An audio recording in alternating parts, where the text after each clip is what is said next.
What's happening, people? I'm What You Need. You're watching my channel.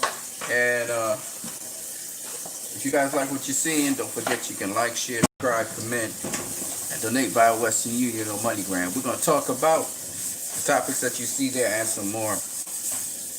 Charlo has been interviewed by Marie Suleiman of the WBC. And a question was posed to him concerning Floyd Mayweather coming back. He said Floyd Mayweather comes back. He asked him, do you think Mayweather might come back to boxing? Now you gotta understand why Mayweather's name carries so much cachet right now, okay? Hate him or like him, some of you really hate him, but you guys, once his name is mentioned, you guys just go off on a tangent. You guys have still all up in your feelings about him. But see, the thing about Floyd Mayweather, there ain't nobody carrying boxing right now. Nobody's really carrying boxing. The name Mayweather is still the name that's carrying boxing.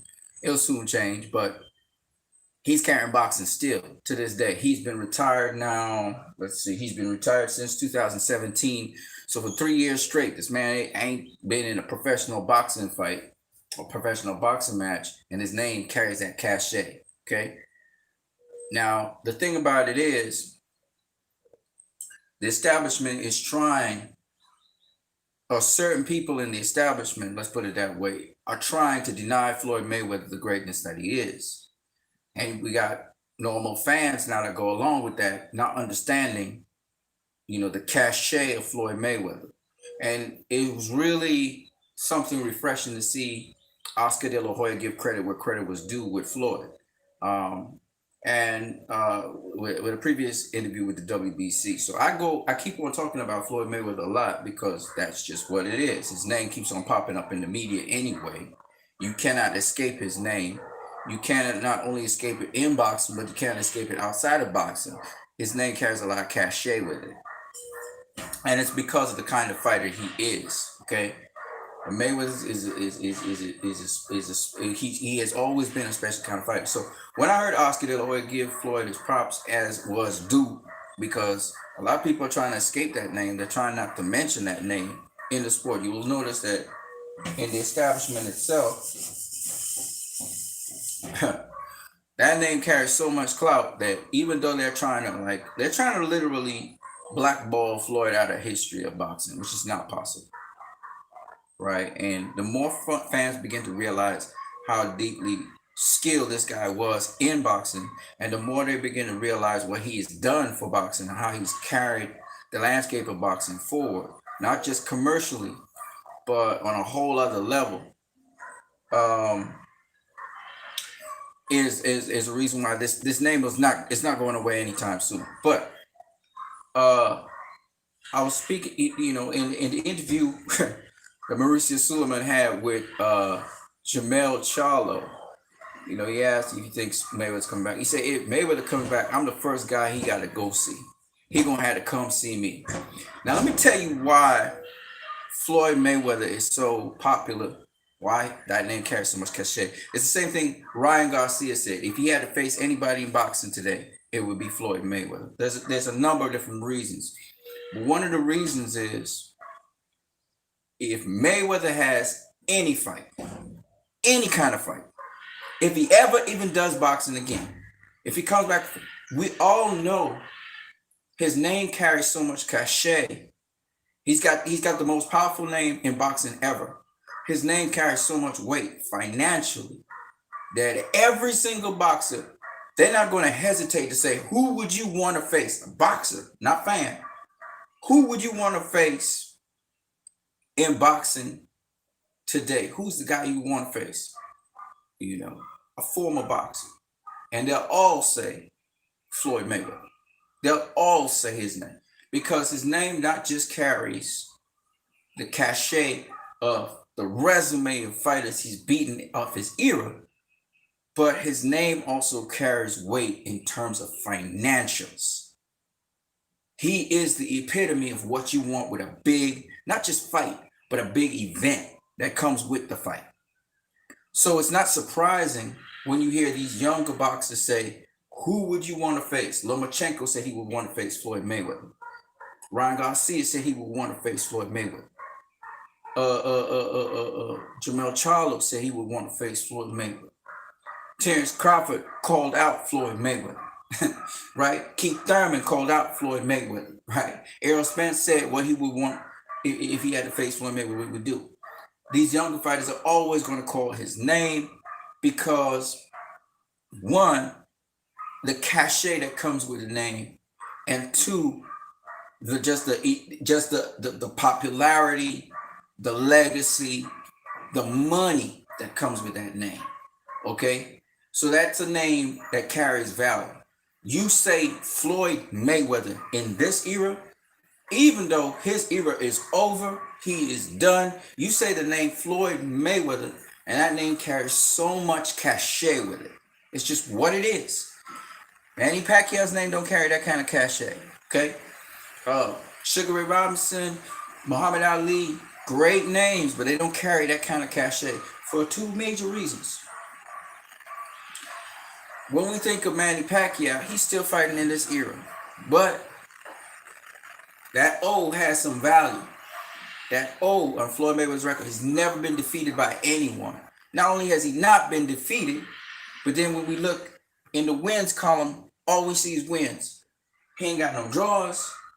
He ain't got no contest. All we got is wins. He a winner.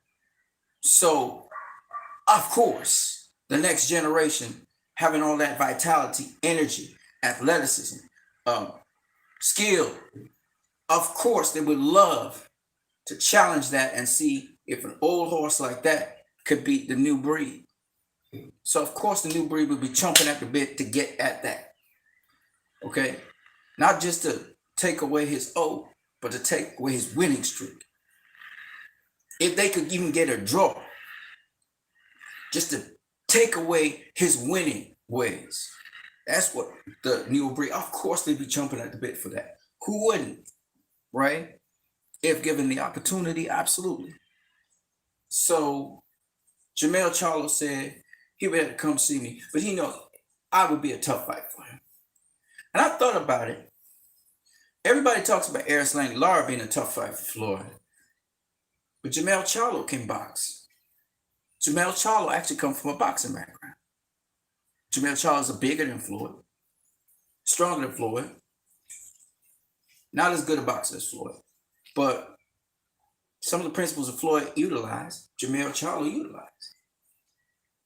How would that fight go? I don't know with the old Floyd right now, but the point is, that would be an interesting fight if Jermell Charlo became undisputed, or if Jermell Charlo had three of the three belts. Floyd's not coming back, but my point is, it's an intriguing matchup. New breed versus older breed.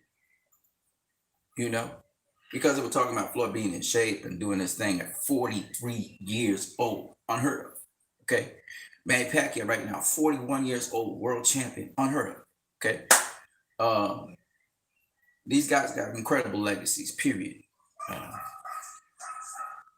But I was interested in that because I was thinking about also the fact that guys could be thinking about challenging an older head, an older horse, a guy that's pretty much done, but he looks refreshed. And this brings to the table the next thing I want to talk about, because I have to talk about this. You know, I've been silent long enough, but I got to talk about these two guys. Shout out to Aslam. Is this old Mayweather versus Charlo now or in their primes? We're talking about now. Charlo was talking about now. Like if he came back, Charlo would like to get at work. Okay? We're talking about now. Not even talking about enterprise. That's the kind of cachet this man carries. This man carries a certain cachet that a lot of people don't even think of Mayweather as if he's out of his prime. He's been out of his prime since 2009. Actually after the Ricky Hatton fight, he's been out of his prime since then. So it's kind of crazy that people even think about him in that kind of manner, with that kind of cachet that he carries. It's crazy. But anyway, Aslam says interesting matchup, but Mayweather is Mayweather. Love. Well, he might win that fight. He might not win that fight because he's so old. He's like 43 years old. The man is old. But nonetheless, the point is that when you look at guys like Mayweather, they make your mind go crazy. They make you imagine all kinds of things. I remember people saying Mayweather versus Triple G. Now, Mayweather can't make 160. Okay, he just can't. All right, he's a little guy. He's not this big dude. He's not a middleweight. Okay, I'm not a middleweight. I'm a 154 pounder. Okay, Mayweather is a 140 pounder. Mayweather, Marquez, and Pacquiao are the same size. They're just so extraordinary. And I was actually listening to Tom Yankello, the coach, the trainer for Roy Jones Jr., talking about these exceptional guys who, because of their technique and their skills and their ability and their smarts, they're able to supersede and go beyond. You know, Roy Jones Jr. is really a normal, he's a light heavyweight. That's what Roy Jones Jr. is at his heart. He's not much bigger than that, okay? He's going to be fighting Mike Tyson. And he's going to do something like what Philadelphia Jack O'Brien did back in the days, you know, against the then champion, the Canadian champion. I forgot what his name is. It'll come to me. So, you know, some guys are just extraordinarily good. We're talking about really natural 140 pounders facing guys who are 154 pounders and 147 pounders and hanging with them dudes, right? Pacquiao's not, he's not a welterweight. Floyd's not a welterweight. At least in today's world of what a welterweight is, they're very small welterweights. Marquez was a very small welterweight. So those guys did some phenomenal things. And, you know, guys today, what happens is guys today talk down the guys of today, which is sad because it's just phenomenal what those three guys did. They was never supposed to face the welterweights. They was never supposed to fight and do so well and far less win against them, right? And these guys defied the odds because of the abilities, the skills they had, what they brought to the table, their experience, etc. All right? You guys in the chat area started to chat up a storm. Shout out to Asylum. Shout out to Apollo. Asylum says, interesting matchup, but Mayweather is Mayweather. He laughs. Well, you know, you guys, in your psyche, you think about the legend of a fighter. And sometimes the legend of the fighter is not the reality of the situation. You should really take a look at Jermell Charlo, his fighting style, etc., before you make that statement. Because Jermell Charlo brings a lot to the table. He can do a lot of things. He does not move around the ring as much as Erislandy Lara, and now he has developed and cultivated his punching power with Derek James. So it's not as simple as you think it is. Yes, Mayweather could outbox him. You know, we saw Tony Harrison do it and even hang with him on the inside. But remember, this is a 43-year-old. And with a younger fighter trying to beat down an older guy, you know, Floyd has taken care of his body very well. So that is something worth noting, but still nonetheless, you know. Like people talking about Mayweather versus Pacquiao too, and I just don't see, again, I just don't think Pacquiao's style allows him to beat a Floyd Mayweather. It's just what it is.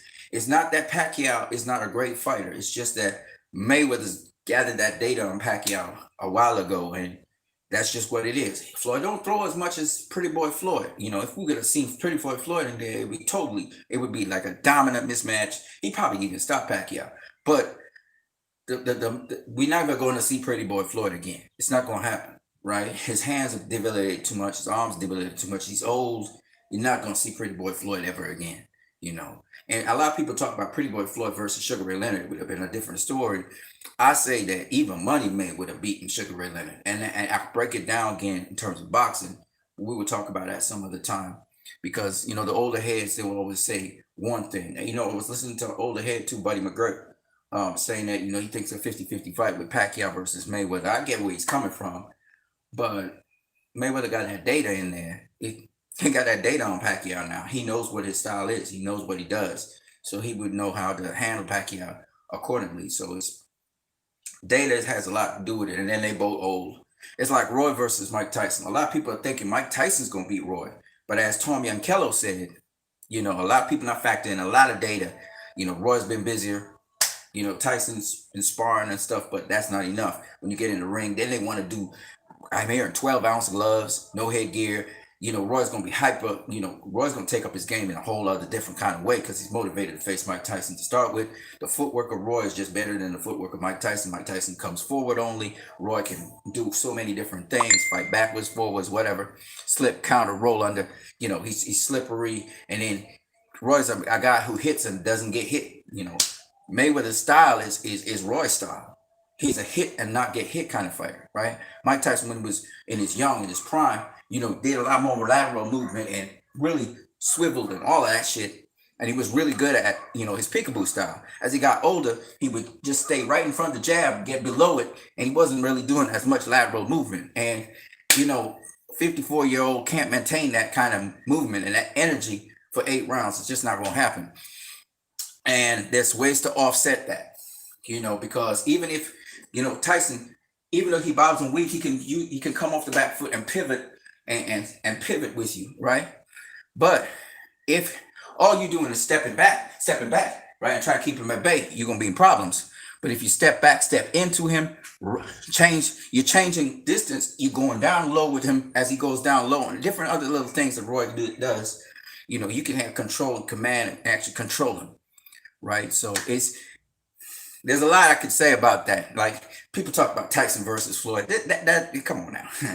Tyson versus Floyd, if they were the same weight, absolutely control. Okay, Floyd has seen that style 100 million different ways. And yes, he's unique in that he's slippery. He's much more slippery, but he, again, expends too much damn energy trying to do too many things. And all you got to do is control him. You know what I'm saying? Oh, shout out to Poopy Sis Drunk as well. Hope you're doing well and exercising yourself. Apollo says, interesting, because Manny Pacquiao has beaten these young killers and champs, but I don't see Floyd beating the young killers anymore. Well, see, that's the thing. How you perceive Floyd is not necessarily how I perceive Floyd. I see him from a boxer's mind. I don't see him from a fan's mind. So I know what Floyd does in there to control these guys. But like you're saying, it's the next generation of fighters. Now, Keith Thurman, I never thought Keith Thurman could beat Floyd. Okay. So Pacquiao beating Keith Thurman was great for Pacquiao, right? And then Keith Thurman fought a fight to allow Pacquiao to have the opportunities. But once again, you get older, there's more wear and tear on the body, right? So, but I'm talking about a Jermell Charlo. I ain't talking about Keith Thurman. I'm not even talking about Errol Spence. I'm not talking about one of them 147 pounders. I'm talking about 154 pounder versus a guy who's really a 140 pounder, right? And he's done. He's done. His career's over. I don't see a Manny Pacquiao having an easy time with Jermell Charlo, for example. If Manny Pacquiao somehow could manage to get himself to weigh at minimum 154, or 150, 152, and fight Jermell Charlo, I don't have Pacquiao winning that fight. I have Jermell Charlo knocking Manny Pacquiao out. Because Jermell Charlo can box. He can move. And he can do all those pretty little things that Floyd used to do as well. He could be pretty. He could be, So it's kind of tricky when you're talking about Jermell Charlo particularly. Not even his older brother. Not even Jamal. I'm talking about Jermell. Jermell has a lot of skills. He don't always bring it to the table because he's trying to go for power and stuff. But he has a lot of array of skills. And that's why I said that's an interesting matchup with Floyd. Now, the welterweights that are in the welterweight division, Sean Porter would be an interesting fight with Floyd Mayweather, but I think he'd handle him, even though he's an old guy. I think he still could handle some of them 147 pounders, but he would take a lot of punishment. I think he'd slow down a bit and all of that. But he'd be smarter. But like I said before, Pacquiao has done a phenomenal job. He actually done it. He beat one of them young bucks who's world champion and stuff. You can't fool Pacquiao. That was a full-fledged win by Pacquiao. It had nothing to do with Keith Thurman's shoulder, rust, and all of that. Keith Thurman will say that, but that was more on Keith Thurman, not paying attention, not keeping his guard up. Mayweather's just a different beast, and Pacquiao's from Mayweather's time. So even though Mayweather ain't got a lot of, boxing in, I'll see Mayweather come out for long layoffs, get himself into shape with these young guys, sparring and stuff, get himself back up to par. And we see him after a long layoff or even from prison, come back and really put on a pretty good performance. You know what I'm saying? So Mayweather's just a different kind of guy. But nonetheless, we see him so highly that sometimes we don't really think about the reality of the situation. He's the bar for him is so high up. Even the haters, they nitpick at stuff, but when you think about it, the bar is so high. He's so much more superior than everybody that we ever saw in his era, that we think that that's going to happen in this era. We don't know. We can't really say. You know what I mean? To be honest with you. But with respect to Pacquiao, yeah, he proved it. He proved he could go into a whole new era of fighters and really be a challenge for every single one of them. He'd be in it. We know he'll be in the game against a Crawford, a Spence, a Porter. You know, he's going to be in the game. He's one of them, even though he's so old. And he does take punishment. Okay, he does get hit. So, you know, a lot of people like that about him as fans. I personally don't like that. I never like when a fighter gets hit too much, and we should never be, you know. Apollo says, but at the same time, I think Floyd beats Manny again now. Yeah, yeah, because he got the style down. He knows what Manny brings to the table now. That's the thing with smart fighters. When they know what a fighter brings to the table, they know how to deal with that. So yeah, he would beat Pacquiao again. Um, Poopy says Strong says, do you think Mike Tyson's overrated? Yeah, he's overrated. It depends on what you're talking about. I mean, he's overrated as a fighter, obviously. That's not what people like him for. They don't like him because, you know, Lennox Lewis was superior to him. I think Evander Holyfield was a better boxer than him. George Foreman did more, and so on and so on and so on. But he's still in the history books as the youngest heavyweight champion of the world. Youngest undisputed heavyweight champion of the world. And he was just vicious. I mean, he was devastating. Everybody talked about Jack Dempsey and how great Jack Dempsey was. Nobody said Jack Dempsey's overrated. You know what I'm saying? They don't say that, but he was. I mean, it took what's his name? It'll come to me. Skillful scientific heavyweight champion to beat his ass. He beat him twice. Okay. So Jack Dempsey was good at what he did. You know what I mean? But it wasn't like he was unbeatable, you know. Mike Tyson seemed unbeatable. He was really good at what he did. But he was kind of sort of one-dimensional in that this is what he do. He seek and destroy, but that's about it. He don't box. He don't box. So if he didn't destroy you, you could win the fight, you know, or he could get destroyed. You know, it was just what it was. But he had a really nice defense with the peekaboo style. So, yeah, he's overrated in terms of how people see him, right? They still see Mike Tyson. You see some crazy fans out there say, you know, Mike Tyson, he destroy everything. And they really bought into it. And that's just the way how it is with casual fans particularly. But does he deserve these fights? Does he deserve what he's doing? Hell yeah. Hell yeah. Absolutely. You know, he had it hard, and, you know, and he came back like a true champion. So, and he showed it in his career as well. He lost his title to Buster Douglas, came back, you know, after prison and everything, and beat Frank Bruno for the title. I mean, he's a true champion. You know, he's not overrated for his career and what he did in his career. He's not overrated, you know. But there are other boxers who are better than him and have done a lot more than him. But he is greater than them because of the public perception of Mike Tyson.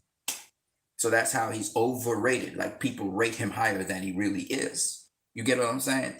Because he's second to Muhammad Ali. He's the next greatest guy, probably of all time.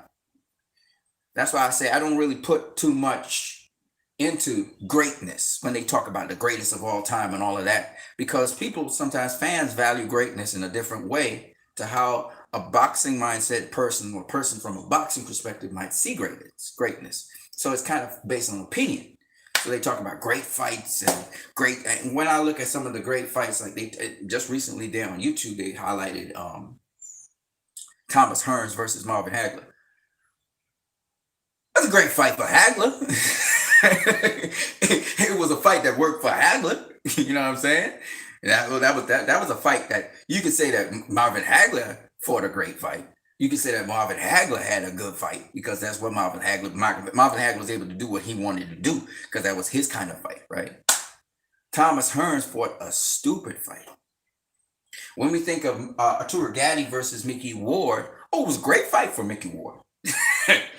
Mickey Ward got to do what Mickey Ward does, right? Arturo Gatti allowed Mickey Ward to do what he does. That's why he lost that fight. It was a stupid fight on the part of Arturo Gatti. Thomas Hearns allowed Marvin Hagler to fight the fight that Marvin Hagler fights. See?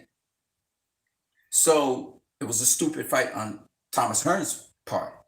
Thomas Hearns is known throughout all of fight history as being known as the guy that lost to Marvin Hagler when he didn't have to lose to him.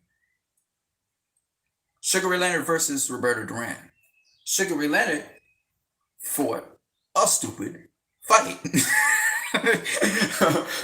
Forever, he is linked to Roberto Duran. He scrapped it out with Duran instead of mixing it up, boxing him at certain points, and choosing the opportunity to scrap out with him when he had the advantage. A smart fighter. He fought him smart the next time. He never really hurt Duran. Duran just couldn't keep up with him. The downside to that is they say White couldn't do that the first time. White had to wait till Duran blew up in weight and come back down. You know what I'm saying? So it was those kind of things that took the luster out of the second fight. You always have question marks in the second fight. You could have done it in the first. You know what I'm saying? And so for me, when they say that was a great fight, and that's what makes Sugar Ray Leonard great, and that's what makes Thomas Hearns great, to me, that don't make them great. Okay? But that's my perspective. Because to me, they made stupid decisions in a ring in which I don't see Roy Jones Jr. doing something stupid like that. I don't see Floyd doing something stupid like that. I don't see Pernell Whitaker doing something stupid like that. Well, actually, Whitaker did do something stupid like that. He fought Felix Trinidad, and he said, man, we're going to go toe-to-toe. I'm going to knock you out, which was stupid, okay? But for the most part, guys like Roy and Floyd never did that stuff, you know, and Pernell too. You know, Mike McCallum never fought stupid. You know, he traded and stuff, but he rolled on punches and stuff, you know, didn't fight stupid. So I don't care what the network is telling you. Oh, we need to have a fight and blah. Fuck that. I'm going to fight how I fight. I'm going to do it how I do it. Sun Tzu, The Art of War. Shit, if you even watch any martial art movie, you know what it is, right? You play to your strengths and you use whatever tools you have in the tool bag to win the fight. If you want to show somebody because you deliberately and strategically thought, I'm going to fight the fight this way, and you tell everybody that in advance, that's different. But to get somebody to goad you into facing them and fighting them a certain way because you think you have cojones is stupid. It's stupid. Anybody who is done fighting knows I exploit my advantages. I come in swift, I come in quickly, and I leave like the night. There's nothing cowardly about that. Guerrilla warfare is not coward. It is using the tools to get the best advantage to make sure that you win the fight. Hence, Vietnam. America could not win that fight. They could never win that Vietnam fight. They're never going to win it. Because they came in with all the machismo and bombs and shit. And the Viet Cong didn't have nothing but guns, little stakes and staves. And they got them out of their country. You know what I'm saying? So I have always learned to fight smart, not hard. To fight smart. And that's why Mayweather, to me, did it. He did it all the way across the board. He learned from Pernell, from James Toney, from Roy. He even learned from Leonard not to do those mistakes. He learned from those guys. Because all those guys could have been undefeated. All of those guys could have done it.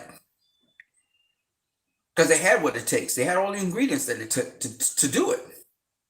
It wasn't their opponents that beat them. It was they that beat their own self.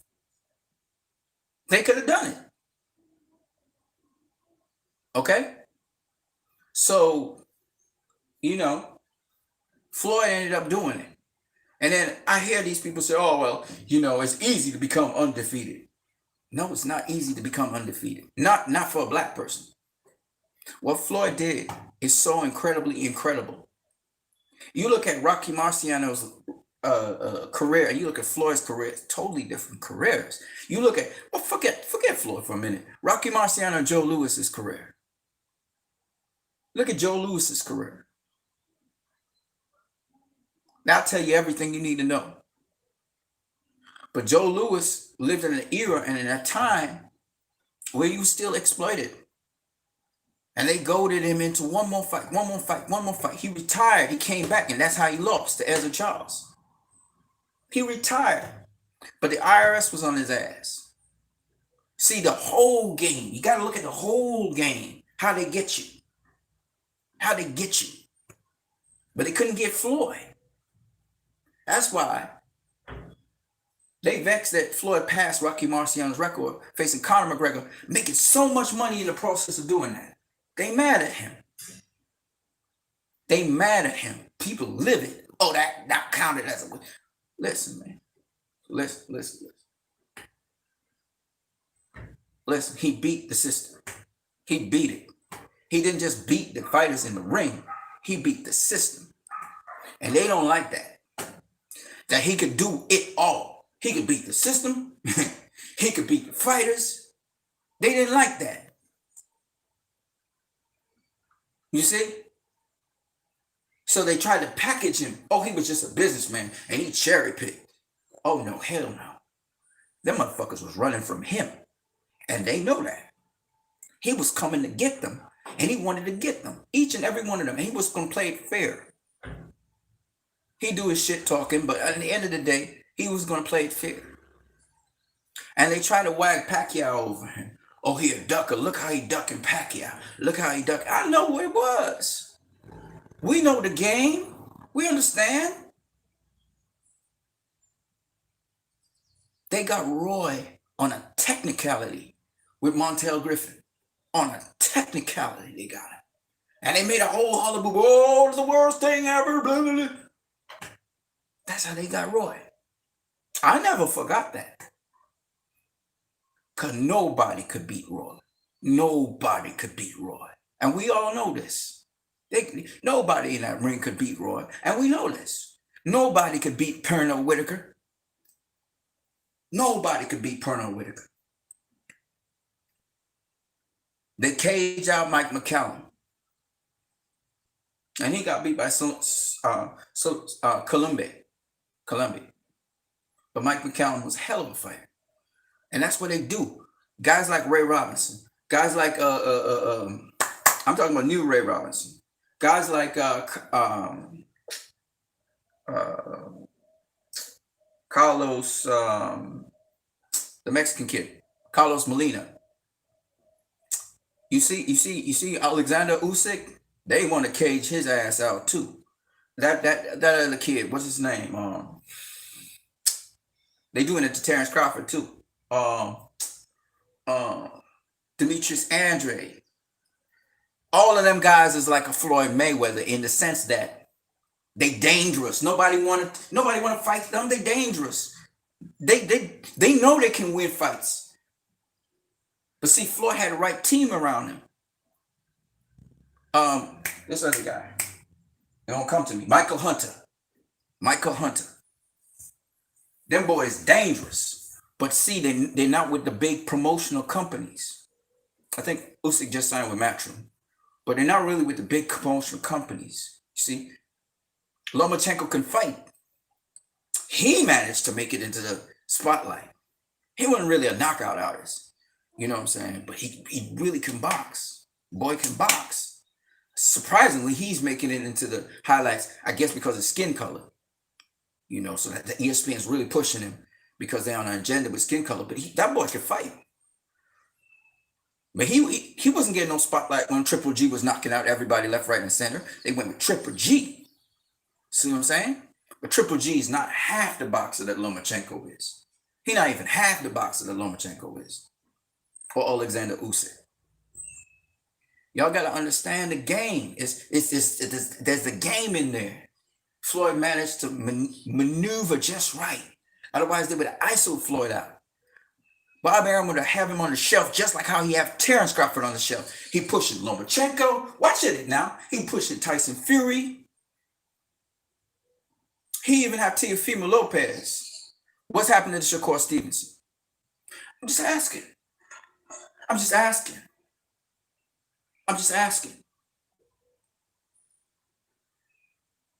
See, it's a game. And Floyd maneuvered through the game. Anybody who know Pretty Boy Floyd knew he didn't fear nobody. All comers. You think Pretty Boy Floyd disappeared? He never disappeared. Mayweather, even though he was called Money, he was Pretty Boy still. In the terms of his attitude and his, yeah, he wasn't throwing as much combinations anymore, right? Because of his arms and his hands, and trying to preserve them to keep his career going. Okay, but at the same time, because Roy had the same hand problems when he was hitting the heavy bag, and Roy stopped hitting the heavy bag. He didn't do heavy bag work anymore. That's how he preserved his hands. And we all know Roy used to knock people out left, right, and center. Pretty Boy used to do the same thing, right? The last real in-fight knockout that Floyd had was against Ricky Hatton. Devastating knockout, going backwards. He knocked out the guy going backwards. You don't see that every day, okay? Sugar Ray Robinson didn't even do that. He actually he was moving backwards, but then he stepped in and check hooked Gene Fullman, right? So, I mean, you know, I'm just saying that a lot of people just don't really understand these fighters. They don't understand. Like Roy Jones Jr., they say, oh, he's a knockout artist. And Roy has the same style as Floyd. They come from the same cloth. Just that Roy had more offense later on. But he also a pot shotter. He's also a pot shotter. As he said, I'm a pick you, and then I'm gonna crash you. The part that Floyd don't do that much of anymore was crashing guys. He see it. He see the stuff to crash the dude, but he got to preserve his hands. So he pot shot you, hit you 2-3 punch combinations, pot shot you. But he could see it. He could see everything that's there. You know, he could see it all. Same sort of way of proceeding and psyche and mindset. Pernell had a different style, but the same sort of thing. They're always watching you. And they're very alert to anything that you do. Right? So, you know, those kinds of fighters, I mean, now you're not going to be, they were gifted with certain speed, skill sets and stuff. I don't have that. Right? I'm a lot slower. I realize that my tempo, my rhythm, I could pick up on my speed if I practice and use weights and stuff. But it's not so much about the speed as it's your timing. Anyways, Jamal Charlo, man, hell of a fighter. And I'm looking forward to seeing him against pretty tough competition. He's got Jason Rosario to face, so we'll see how that chalks up on his brother against Derevyanchenko. Apollo be just killing it. Let me see what you guys are saying here. Apollo says, let's not forget Roy fought recently. Mike lost badly in the early 2000s. Yes, sir. This is true. Even though Mike might be more fresh because he's been resting for so long, so he might be the fresher of the two. Even though both of them have been resting for a little while. I think Roy about 2.5 years. Tyson's just a household name, so people underestimate Roy. That's correct. Gene Tunney, thank you very much. Gene Tunney, yeah.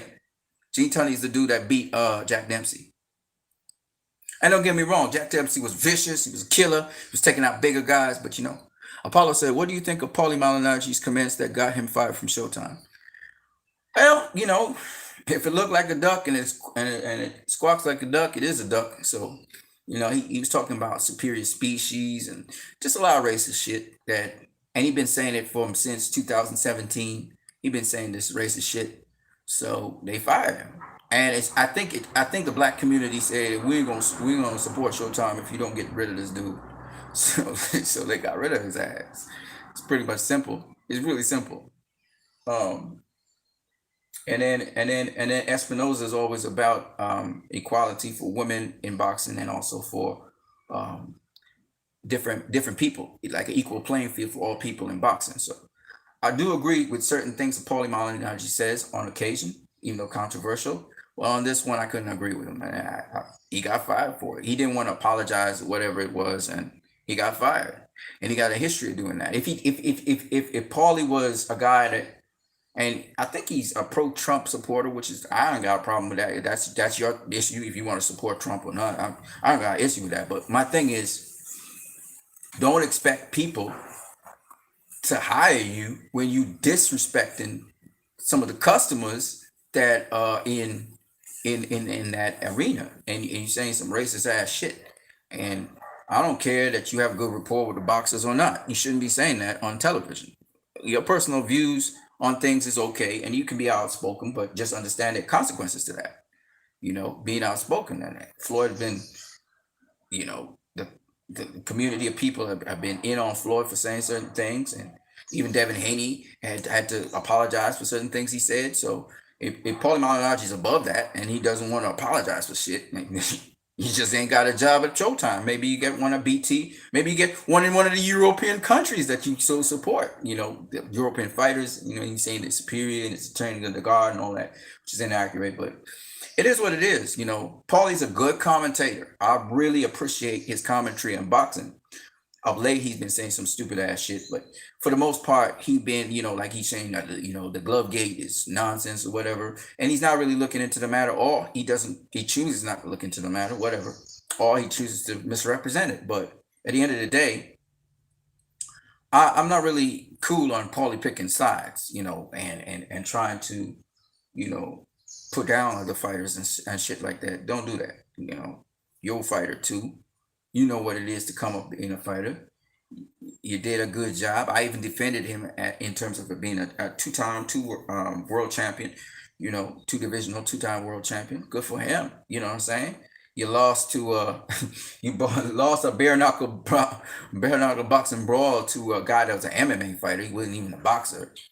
Akavov, or whatever his name is, Lubov or Lobev, whatever his name is. Anyway, Arthur Lobev or something like that, or Lobev or whatever his name is. But you lost to that dude, and I don't care if he was doing bare knuckle brawls more than you. You lost to him. The judges said so. I didn't believe that, but Artem Lobov, yeah. You lost to him. You know what I mean? That's just the way how that went. You went to decision and you lost to him. Am I cool with that? I thought you won the fight, but my opinion doesn't matter now. It's part of history. You lost that fight. I thought you was job, but you lost. I mean, if you had knocked him out, we wouldn't have to be talking about this, right? Everybody talking about, well, Floyd should have knocked out Conor McGregor sooner. Well, he should have knocked out Lobov. You a boxer. He not a boxer. You know what I mean? I'm just saying as I make my meal here. I'm just saying, I mean, no disrespect to nobody, I want to just say, I'm not against people expressing their opinions. I think it's better you express your opinion and unedited than you don't express your opinion. And that's what this channel, what you need is for you to express your opinion like we having a conversation. I don't have to agree with your opinion. Your opinion could be the worst, most morbid, most atrocious thing ever said. But you're entitled to have an opinion, okay? I prefer that than people smiling with you and saying all kinds of things, but they're lying behind your back. I'm not for those kinds of people. So somebody at least tell me where you stand. I know where you stand. You know where I stand. I'm not going to hide nothing from you either. But that doesn't mean we can't talk with each other. So, like I say, even if a guy's a racist, I would talk with that person. I will not agree on certain things. I may even disassociate myself with that person if it's somebody who's in the business community and we're depending on them for business.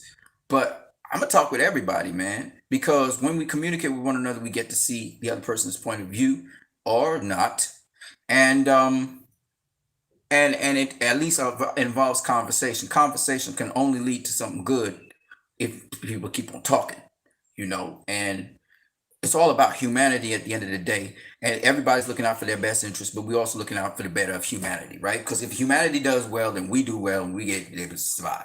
So that's the whole point behind the thing. So, I don't really trip over because I got so many issues personally that I have shortcomings in all many different kinds of ways. And I just think of people who, have certain controversial things or certain negative things that they do, whether it's beating their wives, racist, probably even got in a crime and committed attempted murder or some shit like that. It's boxers. Boxers are not the most perfect people. They didn't come from a perfect background. You know, some people come from racist families. So what? What you gonna do about it? Uh, right? What are you gonna do about it? I'm not saying it's good. I'm not saying it's right. But what you gonna do about it? Are we gonna do something about that, or are we gonna just talk about it? You know what I'm saying? So at the end of the day, you have to look at it in terms of who the people are. This is what they were anyway. You like them even in spite of that, and you may not have been aware of it, but you like them anyway. And Paulie just happened to be an outspoken guy. He says what's on his mind. I don't agree with certain things that he say, and I speak his language. You know, I be equally as open. I say, Paulie full of shit on that one.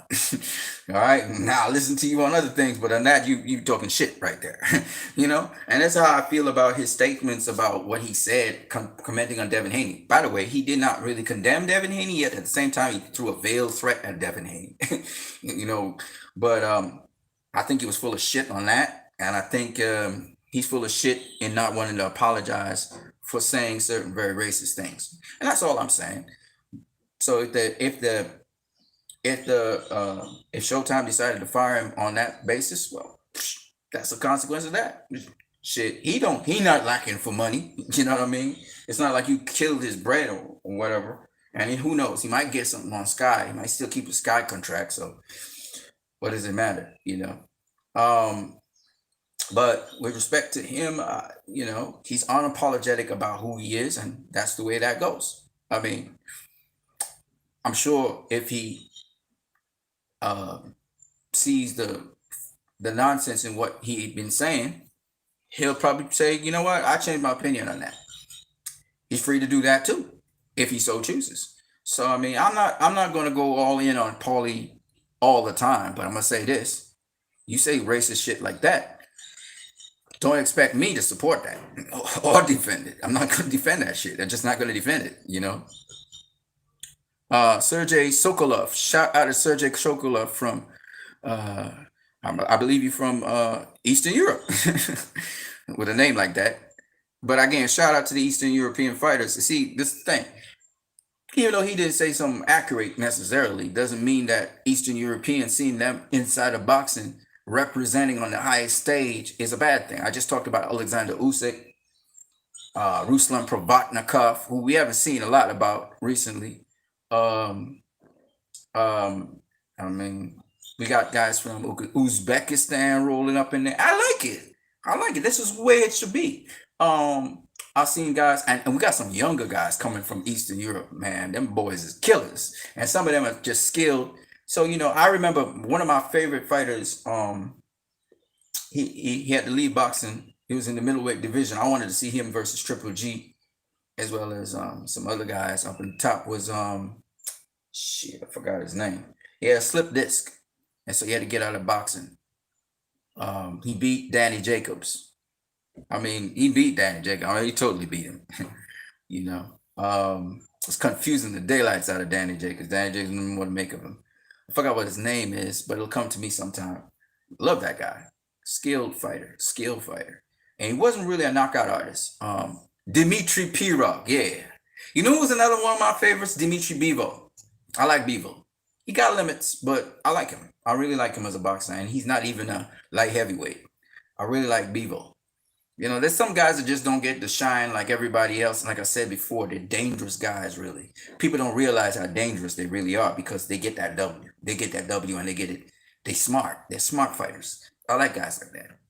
You know, no matter if you got a limited skill set or whatever, they're dangerous guys. And Dmitry Pirog was a dangerous guy. Very, very dangerous guy.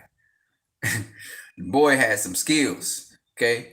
And so I look forward to seeing, because I like different styles of boxing, you know, with the Usyk and Lomachenko and Zvordik.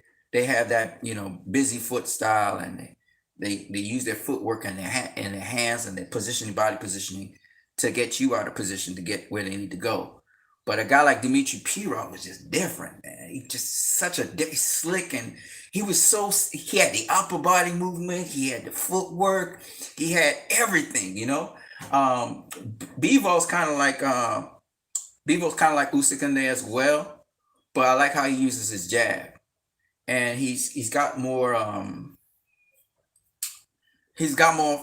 fundamentals that I like about him. So Bevo's very special to me, you know, and he takes what's presented to him, you know, and he's a little bit more selective. He changes his speed and rhythm in a different sort of way. Usyk and Lomachenko, they go at a certain speed and they turn up the speed, you know. Bevo, he does it in a much more fluent way. And then Pirog, shit, Pirog was a bad boy. He was a bad boy. Okay, Dimitri Pirog was a bad boy. Pity his career ended so short. I wanted to see what he would have done with that. But if you had to ask me, Pirog versus Triple G, I got Pirog winning that fight. I got Pirog winning that fight hands down. You know, certain fighters get me excited. Okay, guys like Tyson Fury, guys like Dimitri Pirog, um, you know, because you can see the skill. You can see the skill. I'm not saying that Lomachenko don't got skill. I just know how to beat Lomachenko, right? I understand what he does. With Pirog, though, he got all that upper body movement and that pivot work, and then he could switch. He could shift from left to right, and you know he's very elusive. Then he got the high guard, and he mixed it up with the roll. And I mean, the dude had all kinds of things going on. All kinds of shit going on, you know. And so, you know, it wasn't just feints. He changed levels. He did all kinds of things, Pirog. And he was tricky because he was coming at you. He was coming forward at you at the same time, giving you several different looks. And oh my God, he was something, boy. He was something. But it is what it is, you know. It is what it is. His back gave up, which was really sad. You know, some guys, man, you see, like Pirog, guys like Pirog, people will kind of have them as a footnote in history. You know, and these guys really should get more praise and more. They should have gotten more money and everything. And you know, it is what it is. You know, in this sport, you know, it's a cruel, it's a harsh sport. People forget you. They forget you just like that. There's so many great fighters and they forget you. You know what I'm saying? And it's what you do for me lately. And some guys transcend time, like Mike Tyson, like Muhammad Ali, you know, like Sugar Ray Leonard. You know, they transcend the time, you know, but there's so many guys that was better than them, you know, and beat them. You know what I'm saying? Hell, with more impressive records than them. Even Muhammad Ali's impressive record and everything, and he fought, you know, the number one guy. He fought in line and everything, but the guy's better than Ali by miles, you know, by miles. Now, but his legacy and his legend will always remember him. You know, people still talk. The world doesn't know about Sugar Ray Robinson. Guys in boxing know Sugar Ray Robinson, right? That's to tell you how crazy it is. But again, Sugar Ray Robinson was way before Ali's time, or a bit before Ali's time, let's put it that way. And so, you know, and there's a lot of boxers out there that nobody knows about. And this is why we have the WBC trying to remind people of guys from the past. We got the Nevada Boxing Hall of Fame. We got the International Boxing Hall of Fame. We got the World Boxing Hall of Fame, you know, to remind people of these guys.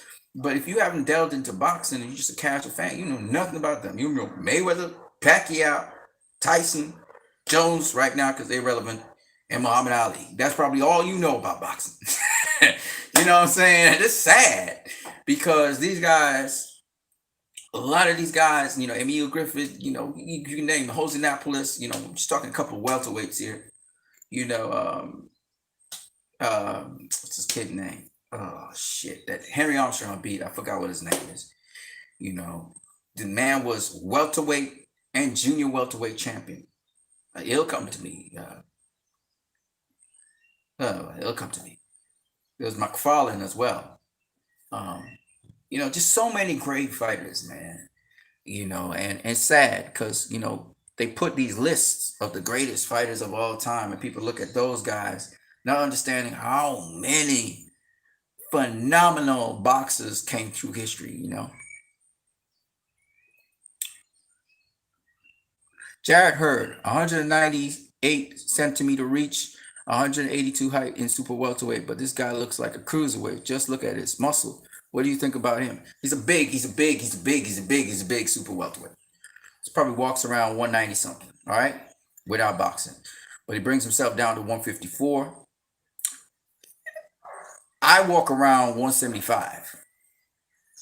Right now, I probably weigh 160, maybe 162.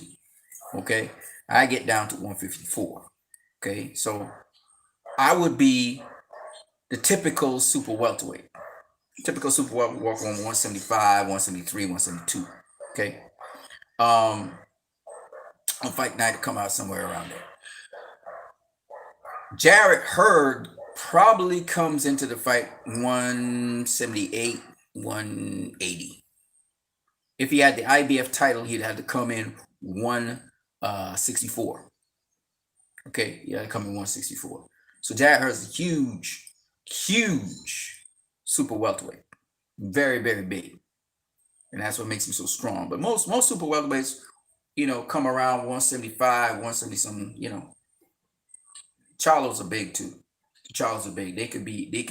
Jamel could easily be a middleweight. They're big dudes. But Jamel keeps himself in shape all the time. He's active all the time. He don't watch TV, none of that. He's always active, doing some activity, burning himself, keeping himself in shape. And they work hard. Them Charlos work hard. But they are big guys. I guess if he wasn't sparring or anything or working on keeping himself burning energy, he'd probably walk around 180, But Jamel don't be nowhere near that. He's around fight weight, 10 pounds off of fight weight all the time. Impeccable shape, That's what I'm talking about. And that's the sacrifice with boxing. Your life is boxing. And that's something that these young guys picked up from Mayweather, okay? And because, to go your entire career sacrificing a lot of things just for boxing. Boxing come first. It's crazy. It's a different life. It's a lonely life. And you have to be confident in yourself. You mustn't need nobody to motivate you to do nothing. You look at Michael Moore, he needed to be motivated by Teddy Atlas. Fucking Floyd he don't need no motivation. You know what I'm saying? Roy Jones Jr. never needed no motivation. Them guys never needed no motivation. Colonel Whitaker never needed no motivation. They had that in them. You know how to speak to them, get them up to... None of that shit. They was motivated from day one. And they lived that. They lived that lifestyle. So the Charlos, that's what they do. They live that lifestyle. They live that lifestyle. Especially Jamel. You can see he's really committed to boxing even to this day. And again, he feels like he was jobbed. He feels like he was jobbed when he faced Tony Harrison the first time. I thought Tony Harrison beat him though. But it is what it is. Yeah. So let me see what you guys are saying. I should have put this food on the fire a long time ago. I was busy talking. That's the problem with me. I can't do multiple things at one time. Big hot sunny day today. See what you guys saying in the comment section.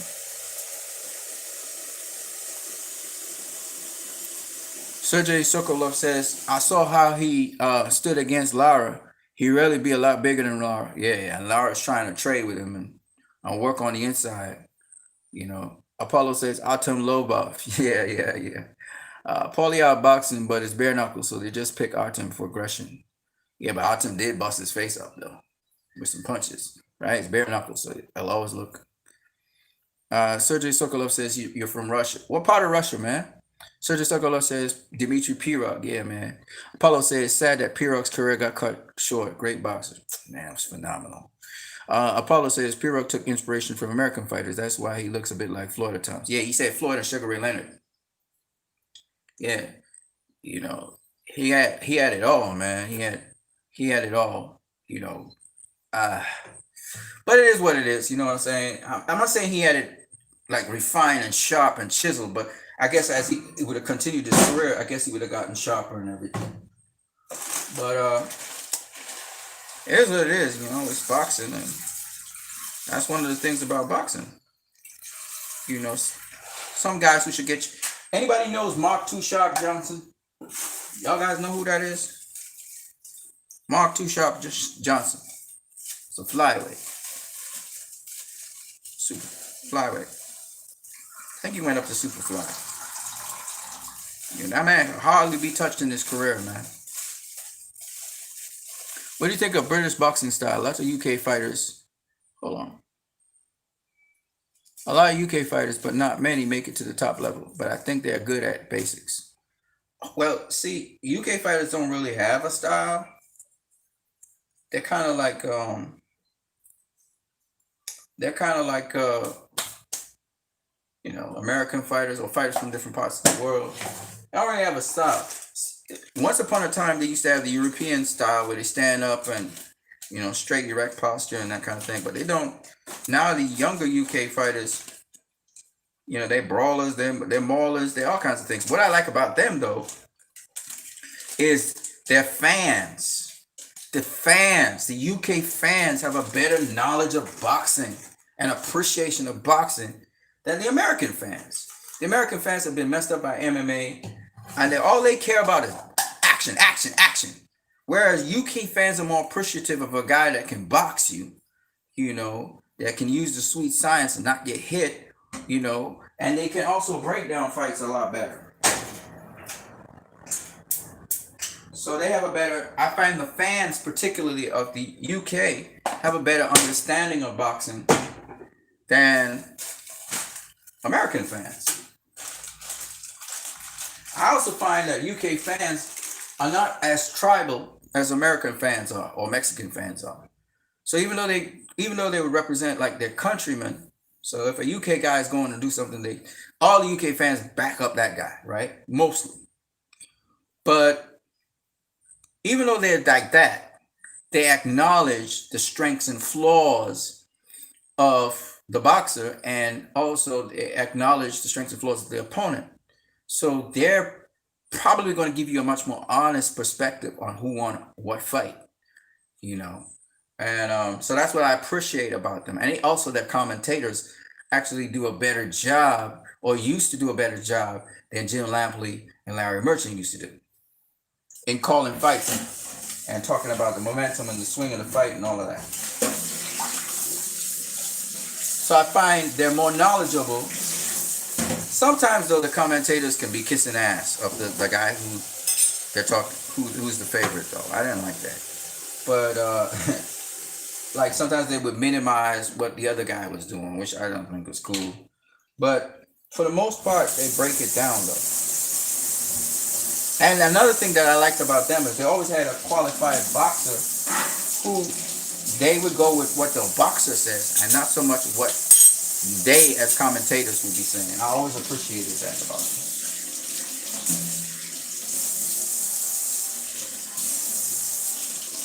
I also like that they heaped praise on both fighters. Like they would talk about the good things that both fighters have done, their accomplishments, even before going into the fight, they would talk about it. And then another thing that was pretty interesting about UK fans and their promotions is the sit downs. Guys would actually throw hands at one another, or in the press conferences, they actually could get pretty rowdy. So it was pretty entertaining as well. What am I doing? So I think that the UK fans, particularly the fans, I love them. I think a lot of boxers love the UK fans because they're very knowledgeable and they appreciate the stars of boxing in the world. Paulo says, have you ever heard of Joshua Buatsi? Nope. There's a lot of fighters I don't know about, to be honest with you. So he seems world class, good style for potential, not a usual UK fighter. Oh, cool. And Anthony Yard. I know of Anthony Yard, absolutely. Anthony Yard is going to be world champion very soon. Sergio Sofagolo says, what you going to say about Tevin Farmer? I like his style, 30 wins, 6 KOs. And also, what do you say about his beautiful, charming eyes? Well, I didn't know about his beautiful, charming eyes, but I do know about his style. His style is one, again, it's a defensive style, but it's not always defensive. A lot of people look at the defense of Tevin Farmer, they don't look at his body work. He really does a good job of using his body. He's tough. He looks stronger even. And he does some good body work from the southpaw stance. He uses his uppercut a lot. And that's this typical southpaw thing. And he uses footwork. You know, um, just because he doesn't get knockouts doesn't mean he's not doing some good stuff. Uh, Tevin Farmer started boxing when he was 16. Crazy. Yeah. Errol Spence started boxing when he was 15. Tevin Farmer started boxing when he was 16. Sergio Martinez started boxing when he was 25. So, there's hope for us all. I'm going to start boxing when I'm in probably my late 40s. So, I mean, I'm going to do it. I'm going to do it, Tevin has strabismus. What is strabismus? I don't know what that is. I don't know what strabismus is. But Tevin Farmer, man, oh, you talking about his eyes because he's slightly because his eyes are slightly what's the word I'm looking for? His eyes kind of wander. He has wandering eyes. I think it just has to do with the muscles in the back of his eye, and maybe that would that would help his situation. Hey, he got a wife and everything though. Them eyes didn't stop his wife from liking him. So, and women are different from men anyway. So yeah, Tevin's cool, man. Tevin's cool. Got beat by Jojo Diaz. Jojo Diaz had a hell of a fight. Loved the combinations and the spacing in which he threw his punches. Again, Jojo Diaz came up the rough way. A lot of people didn't give him a chance. Jojo was a hell of a fighter. You look at all the fights he lost, it was either by split decision or majority decision. Jojo came up rough. Apollo says you can have no eyes and have a wife if you got money. I don't know if it's so much the money though. I don't think she married him for the money. I think they knew each other and they took to each other. Chemistry is everything. I mean, if you get somebody to ride with you, because she rides with him, she does manages, affairs, everything. He wasn't rich when they hooked up. He didn't have money when they hooked up. But women see the potential in a man as well, and they're like, I could rock with this dude. You know what I'm saying? He going places. So it's all of that too. But the thing about it is, if let's say you have some kind of disability, right? And a woman's rocking with you, shit, you don't let go of that person, man. Don't let go of that person, because that person, no matter how tough things get with you and that person got your back. You know what I'm saying? So you meet people like that, and you rock with them. And apparently, that's what's going on with him and his wife. So they good. And his wife's his manager as well, which is really good. That's smart. So I think that that's how you gotta move.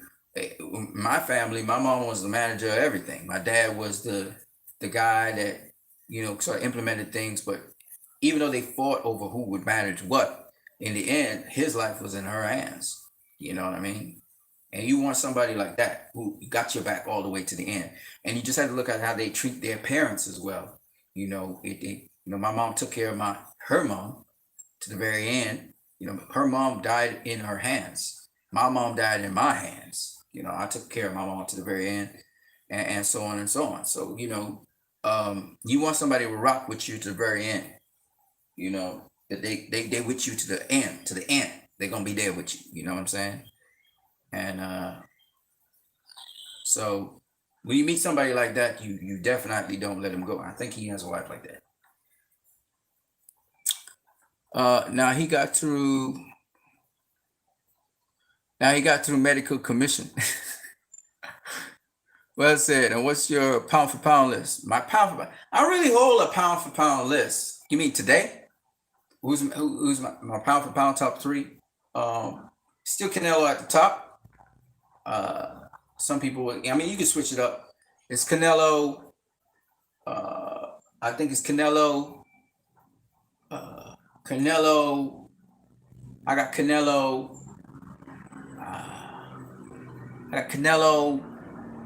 Let's see. So many names. I don't know. Maybe Canelo, Tyson Fury, maybe. I don't know. I'm thinking, is it Tyson Fury? Should I put Tyson Fury, Lomachenko, Terrence Crawford, Niall Inui, or Errol Spence? That's my top five in any kind of order. But I got Canelo at the top right now. I got taking it. You know, a lot of people talk about, you know, he was using drugs, he was using steroids. I don't know about that. I don't know about that because Wilder cleared him. You know what I'm saying? The WBC then, you know, made the statement about Canelo. And the sad thing about that is the WBC been covering their champions, and their champions are coming up dirty now. So it's like you wonder, shit, did the WBC cover Canelo? And was Canelo actually dirty? You know, but I don't think Canelo was dirty. The way how he was behaving and the way how he was so angry about it, I don't think he was dirty. You know, that's one thing I could say. The franchise belt is bullshit, but with respect to him being dirty, I don't think it was dirty. I don't think it was dirty. You know, he said some real bullshit recently, though. He was saying, you know, that he was, you know, he considers himself, you know, the fight against Floyd Mayweather was a learning lesson, apprenticeship, but he didn't lose that fight. I'm like, Ninja, you lost that fight. Now, it was a learning experience. I got you on that. It took you to, you are in a whole different stratosphere because of that fight. You know how to win fights now. You know how to do certain things now. You know, you were schooled in how to be a great, but don't get it twisted. You lost that fight, right? Now, I understand where he's coming from. He doesn't see it as a loss in his mind. He sees it as a learning experience, which is what he's supposed to see it as. But the facts of the matter is he lost the fight, right? But he learned a lot, and I'm happy for him. I mean, he in there with one of the greatest of all time, one of them, you know, an ATG, you know, so he got a lot of experience from him. Then he got to go in the ring with Triple G, so he learned a lot there. And then he got to go in the ring with Sergio Kovalev. He learned a lot there, you know. So I mean, he also got Cotto. He got to face Cotto, so he learned a lot there. So I mean, you learn a lot, win, lose, or draw. When you go into fights, you should learn something from your opponent and learn how to master dealing with a certain style. So hopefully that's what he's gotten, and you know, that's what makes him now a guy that's very hard to beat. He's almost unbeatable right now, and he got Floyd to thank for that. You know, Floyd took him to a whole other stratosphere of boxing, and kudos to him on that. And that's why he was able to handle a Cotto. That's why he was able to handle a Triple G. You know, you went to the mountaintop, and all them other guys, they not on that level. So, you know, you can handle whatever because you've seen this guy showed you a lot of stuff, right? And now you're working on. That's why I think he's so enthusiastic because he was devastated after the loss, not understanding you just got downloaded a whole set of shit from the other guy. The other guy just showed you a whole set of shit that only you know. Nobody else. You just faced a guy and you have the same kind of mindset as he does, and you just got all of this stuff. So yeah, you lost, but you got so much stuff in your loss. So I mean, that's how I look at it, and it's very special what he got, because in a way it's a kind of passing of the torch to the next guy, you know. And now Floyd's personally teaching guys like Gervonta Davis and Devin Haney and these guys, but they never shared the ring with him. So it's a totally, Canelo's got a totally, he doesn't even understand, for such a young guy, he got such a totally different experience than everybody else in boxing. The rare exceptions are like Manny Pacquiao and all the other guys who faced Floyd. So he got hands-on sort of thing. So where a lot of people are looking at it as, you know, he lost to Floyd, which he did. He got so much more from the loss, like because of the level of opposition he faced at such an early age. I mean, it is what it is, you know. It is what it is. It wasn't facing he wasn't facing guys, an average dude. You know, he wasn't facing an average dude. That's the thing about it. So, and that's why Floyd refused under all situations to say anything bad about Canelo, and he's never said anything bad about him except for his contract, which he got with DAZN. But other than that, he really doesn't say much negative things about Canelo. In fact, once he said he thought that Canelo was right now the pound-for-pound king of the world at the moment. But, you know, so that's what I got to say about Canelo. Because I really, truly think that Canelo's another one of those guys that's going to be very hard to beat. But he still got to put himself in front of some other young styles And I know he wants to maximize, his worth with the zone and all of that, but you just got to go face those guys because that's what could get your value up. Every time you win against one of these guys that they say is the boogeyman, it'll put your value up, and then you can get those events that you want and so on. So for me, it don't matter for Canelo, but for us as the fans to really invest in Canelo, because a lot of fans are now calling him ducker and coward and cheater and all these kinds of crazy things. This dude's getting a lot of hate for being excellent. And they say how he lost the 2 Triple G fights and all that. I don't understand it, but it is what it is. But he's a phenomenal fighter, and everybody's attacked him since he lost to Floyd. But everybody was saying he would beat Floyd. Everybody was saying that before he faced Floyd. You know what I'm saying? The bookies didn't see it that way, but other than that, and I mean, it didn't work out that way. I don't think he should be ashamed. I don't think that's a smear on his record. If anything, that's his precious moment. You know how much people would have loved to have faced Floyd Mayweather? They made a ton of money. Even up to this day, I heard Oscar De La Hoya complimenting Floyd and everything. Floyd's a name. It is what it is. I mean, it is what it is. The man's good. You know what I'm saying? I'm not saying he's the only guy that's super special and all of that. We just talked about Roy, Purnell, Oscar, Tito. There are lots of special guys that came around with special things that they offered. Tyson, Lennox Lewis, etc. Right? And they prove it. But I'm just saying is that you got to give the man his props. I hear too many people hating on this dude. And I know a lot of people who hate on him and they behave like they don't. Right? And they try to deny him what he says he is, which is TBE. He's TBE. Is what it is. You got to give the man what he says he is.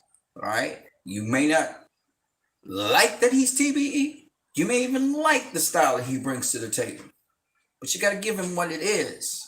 And that's all I'm saying. You got to give him what, if he said he's TBE, he's TBE. He proved it, right? He dealt with his generation. He handled his generation. He's TBE. And that's what it is. If Lennox Lewis says he's TBE, who am I to say he's not? Because what? He beat everybody of his generation. Yeah, he slipped up a little bit with 2 guys, but he beat everybody of his generation. And you got to give these fighters what they say they are, because they put their heart, their soul, their blood, their guts into it. I don't even go against Rocky Marciano because he had 5 really good names, right? Some people will say, well, Rocky Marciano's TBE. That's going to be a harder sell for me to do because he kept on getting hit. But so as a boxer, I wouldn't say he's the best boxer, or best fighter. I wouldn't say that, but and then he had so many duds before that, but he did prove himself. So I understand. He's probably the least of all the people I would consider TBE, But I don't knock Rocky Marciano. I don't knock him because he faced some really, really great names. There's lots of asterisks and caveats and all of that. I know, but I don't knock him. You can't knock a career like that. And his family built a legacy off of that, and they rock with that. They're like, hey, Rocky Marciano. You know what I'm saying? And he was a big name for a while, till Muhammad Ali came on the scene and blew that away. But you know what I'm saying? So you got saying there.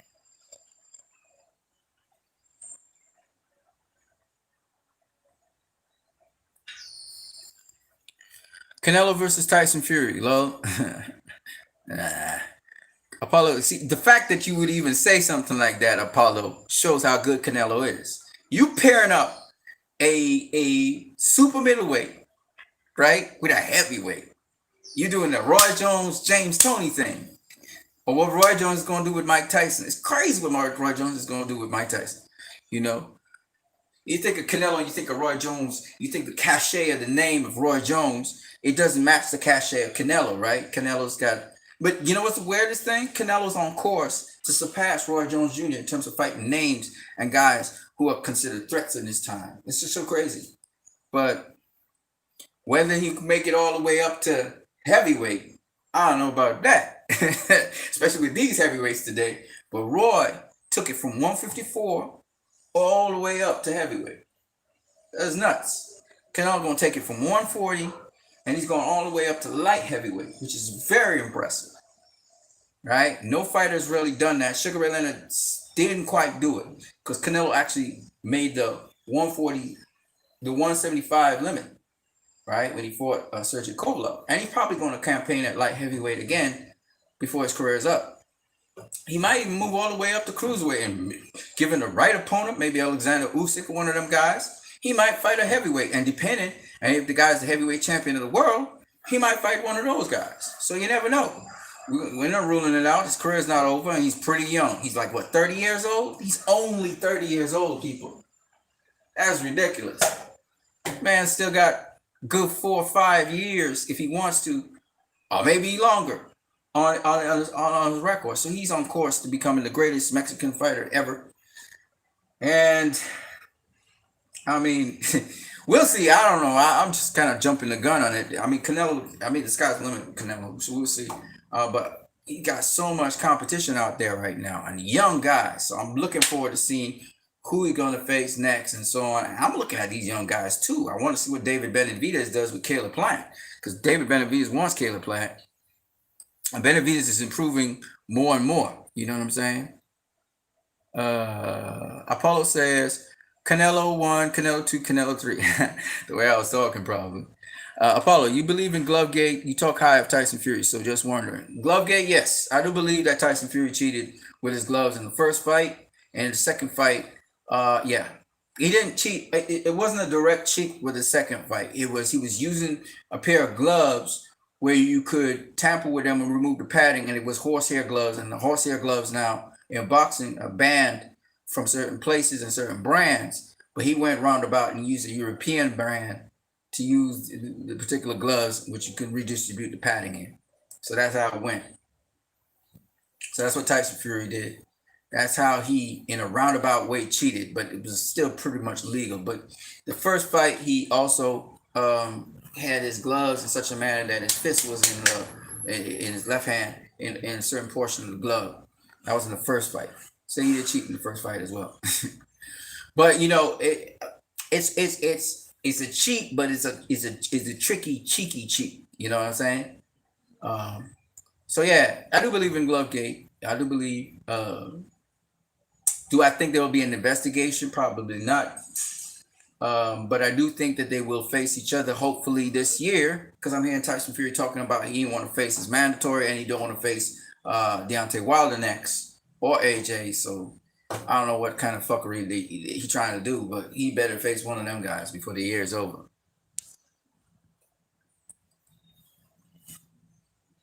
Paulo says, fuck the WBC, to be honest. Dillian White has an interim belt now, and they're making him fight for a diamond belt. Yeah, it's bullshit. He should be facing right now. He should be either facing, if Tyson Fury doesn't want to face Deontay Wilder, he should be facing Dillian White. No fucking voluntary. He should be facing Dillian White next. But hey, it is what it is. It's boxing, you know. And when a champion is favorable with the WBC or whatever, because WBC actually, they endorsed the gloves that Tyson Fury had used for the second fight here. So there's no way in hell they was going to down talk the gloves. All right, and it was a puncher's gloves. You remember Tyson Fury said he's coming in with puncher's glove. But the puncher's glove it's banned in the United States. The comparable brand is known as the Everlast MX gloves. You know, the Everlast MX gloves, which is what Marcos Maidana tried to cheat using, because you could tamper the distribution of the padding in the gloves. He tried to cheat against Floyd Mayweather. Now the red ones seem to have been okay, but the ones that he brought with the Argentinian colors and the blue was fucking cheating with that. There's no fucking padding in a certain part of the gloves. Tyson Fury, the same thing. And here Barry Robinson, Million Styles boxing coach, saw a young boxer that he was training show when he went back into the room that they had no fucking padding in Tyson Fury's gloves when he was sparring. And that was a big thing, you know, and the kid left the camp and everything. And that was just before the Deontay Wilder fight, the first one. So it's this kind of bullshit we got to deal with. And, you know, This is not the first person. Tyson Fury's not the first person to cheat like that in boxing. It's probably been happening way before him. And obviously the Crunk Gym has been teaching something like that to their boxers. So there's some real bullshit be going on in boxing. You know, real bullshit be going on in boxing. And that's what I'm trying to explain to you guys. There's a lot to this game. And if you're not on top of your game, guys will trick you and cheat and lie. And that's how they get by in fights. Sergey Sokolov says he learned a lot against Floyd. And he proved it when he fight against Lara. Nothing. You got to get points by through hands at the ear and block. No, actually, he did well against Lara. He went to the body.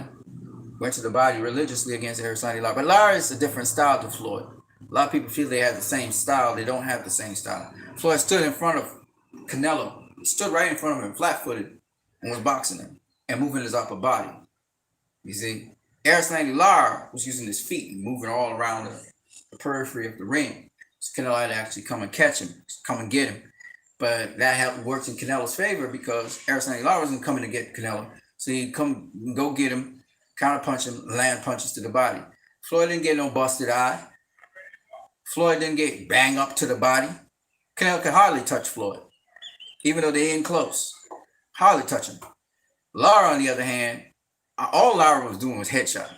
He wasn't landing nothing to the body. Floyd was going to Canelo's body, he was going to his head, and he was confronting him. He was walking to him. You know what I'm saying? He actually walked down Canelo's at certain points in the fight. And he used his, he could almost like read Canelo like soda. Like Canelo's coming at him, and he just back up just enough, So Floyd is just, Lara didn't do a better job with Canelo, and it showed. And it was a close fight. Canelo started coming back from round 4. Lara came back with a surge, I think, in round 10 or 11, and Canelo tried to close the show. And he was banging up Erislandy Lara's body, man. He was doing some great body work.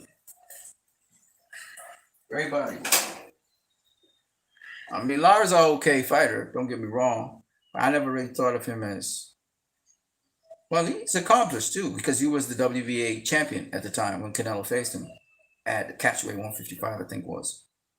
So, but I thought that Canelo beat Erislandy Lara in that fight because of his body work. Primarily his body work. It's a different style though. It's a different style. Erislandy Lara wanted Canelo to come get him. Whereas Danny Jacobs fought more like Floyd in the pocket. And Danny Jacobs actually came on pretty good in the latter half of their fight when he started finding Canelo's rhythm because he couldn't understand the rhythm. So Danny Jacobs made a good account of himself in the latter half of that fight with Canelo. And Danny Jacobs looking like he said he wanted to face Gabriel Rosado. It's an okay fight. I mean, he's not a world champion or anything right now, super middleweight, so we'll see how that go. But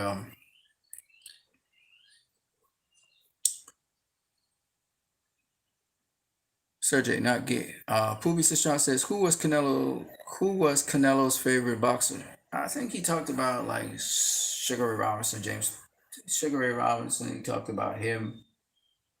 He talked about Julio Cesar Chavez, the Mexican boxers, Ricardo Lopez, those kind of guys. I think he talked about them. Marvin Hagler. Talked about Marvin Hagler. Sergey Sokolov says, I just don't like Canelo because that shit against Lara when he lost. He's punching air, punching blocks.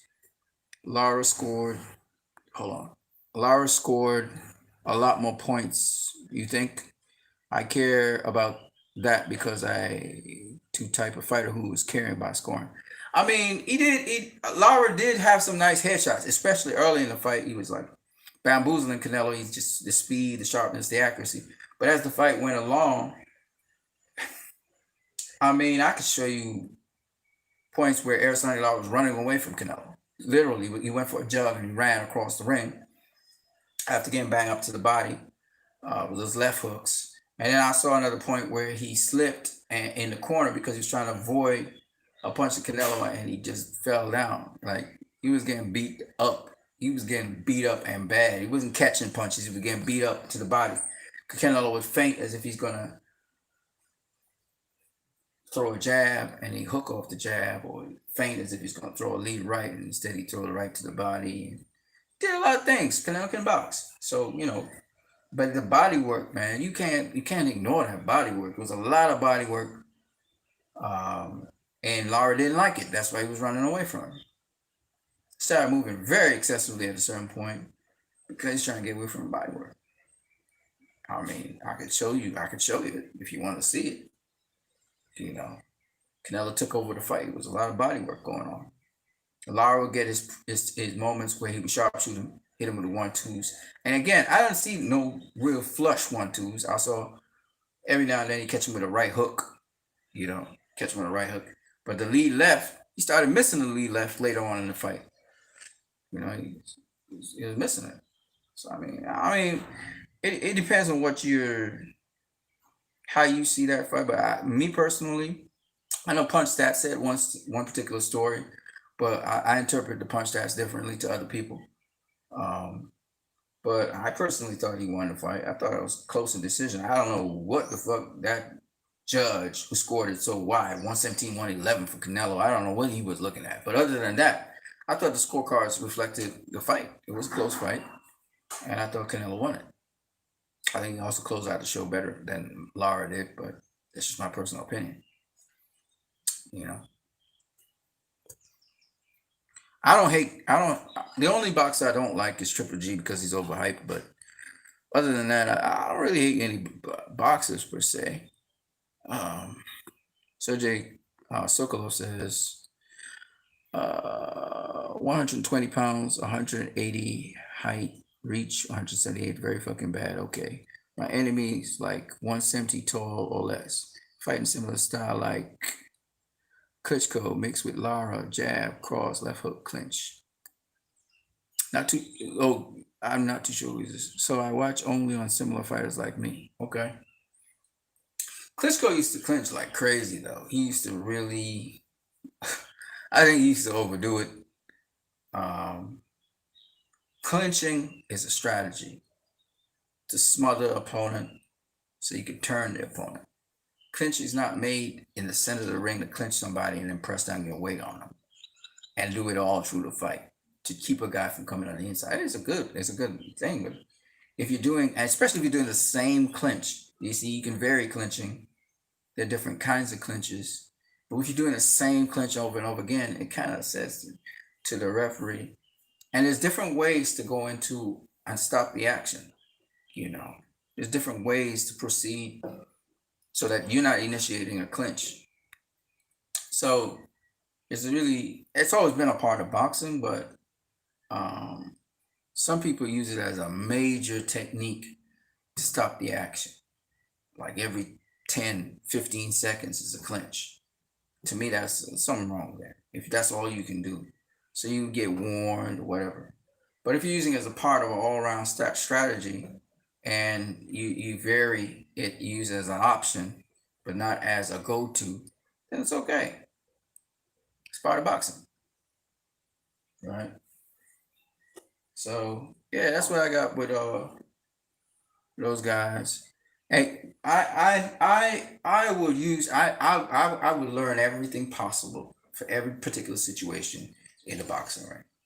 So I would learn how to clinch. I would learn how to fit up yourself and your body on the inside. I would learn how to pivot around a guy, circle out, etc. Different things, and so you can use one or the other technique,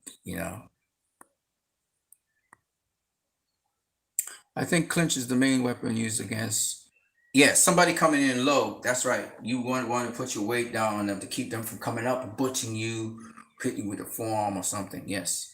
So that is correct. So that probably is one of the reasons why Vladimir didn't want these guys trying to restrain the offense of the guys. By, once they get past the jab, you try and keep them down low. And the Klitschko's are strong guys. So Evander Holyfield saying they're very strong. So you can't really fight them in the clinch because it's so much bigger than you. And that's where your size can play a good advantage. But my thing is, You want to wear down your opponent. So you go to their breadbasket. You keep on jabbing the guy or hitting them to the body, you're going to wear them down, especially in their breadbasket. So you hit them in the solar plexus, hit them down in the abdomen area, especially if they're charging into you, and wear them down. The idea is you want to wear them down so you can physically now bully them. You know, because in the clinch, you want to wear them down in the clinch. You don't want them resting. The clinch is not for you to rest. The clinch is for you to work in. And so if guys can work in the clinch, landing punches and pushing the guy around the ring, that's what you want to do. Carlos Molino is very good at that. You know?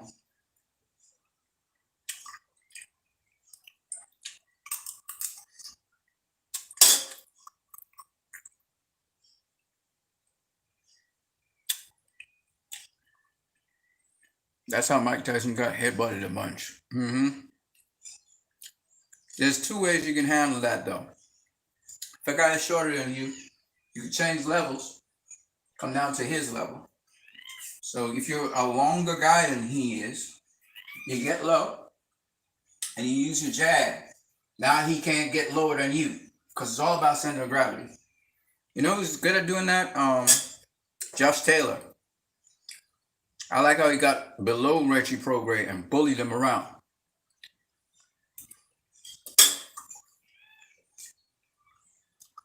If you can also go, you can roll under the guy. You know who can do that? Errol Spence. Underestimated with pivot work and how he handled Mikey Garcia. Errol gets lower than Mikey in there. You know? Errol got lower than Mikey. Was able to get the lower ground. And then you got the center of gravity on the other guy. And when you can pivot around a guy, that means you got more athleticism than them. You can pivot around them, really do some damage, you know? So Errol was able to outmaneuver Danny Garcia that way. That's why I said against Terrence Crawford don't really he don't really pivot. Errol's like a master of the pivot. Gervonta Davis is like the master of pivots. Floyd pivots, right? Them other guys, they bounce and they move to a rhythm.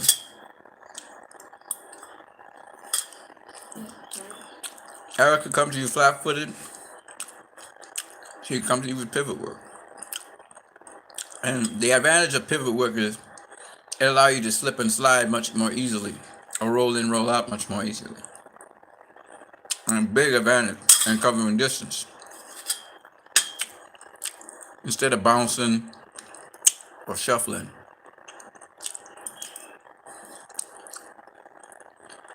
So instead of bouncing, shuffling in and out, like Pacquiao do, you slide in, you slide out. You can slide in, slide out on a pivot. Real cool.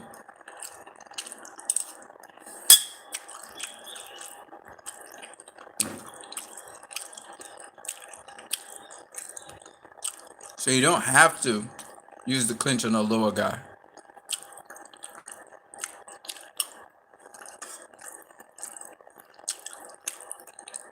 And you can also mirror, if you got the skills, you can mirror the guy that's in front of you. So if he gets low, you get low. If he throws a jab, you throw a jab, etc.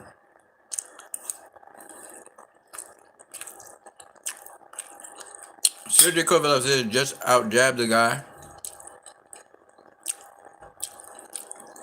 You keep range, you hit the guy, he can't. He gets too close, you clinch. You can't handle with the clinch, then you lose before the fight. But remember, if you try to clinch him, he get lower than you. So it depends on what you're doing. Sometimes you have to press down on him, not even clinch. To let him slide underneath your arm or something.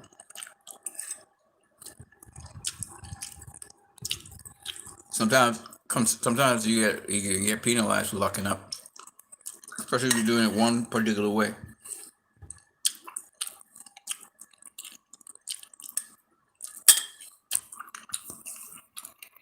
I guarantee you this though. Nobody's going to come charging in on you if you're using pivot work, because you're going to be one place at one time and another place at another time. You'd be off to a different angle. So they can't really come down you unless you're going down a wrong line. So that's one of the ways to keep a shorter guy off balance. Because remember, they have to set before they can launch.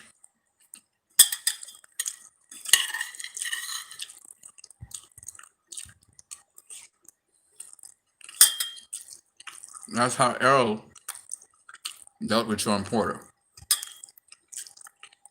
He kept pivoting.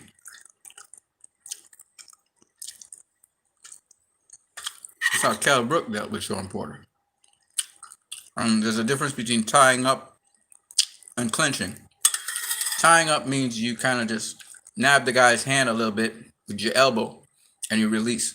So you're actually throwing off the guy's rhythm. But you're not really clinching him up for any period of time. It's just like a brief period of time. And you let go. So tying up is another thing.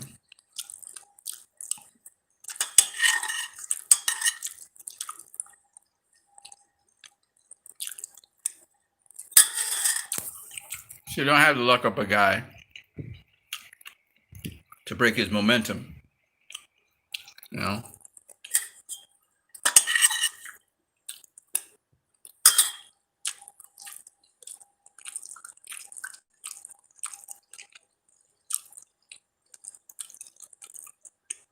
Yeah, you can a nice little trick is to hook off the break. As soon as the referee breaks, you just mount your offense immediately.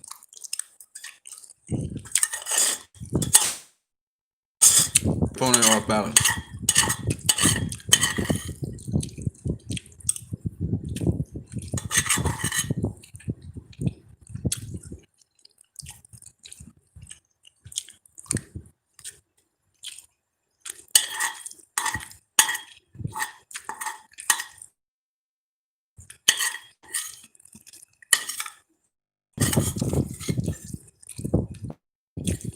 Good timing. Now it comes with time.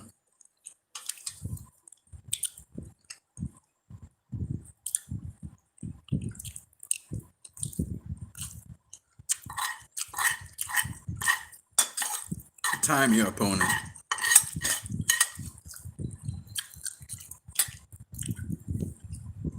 Me? Actually boxing?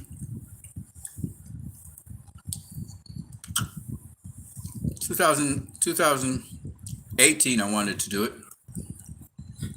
And I started doing it for real last year. And then I'm picking it up this year. I'm not going to teach something that I never did.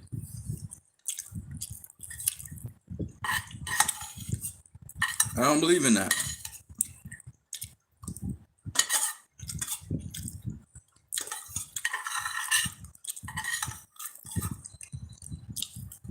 I don't believe in teaching something I never did. I feel experience is the best teacher.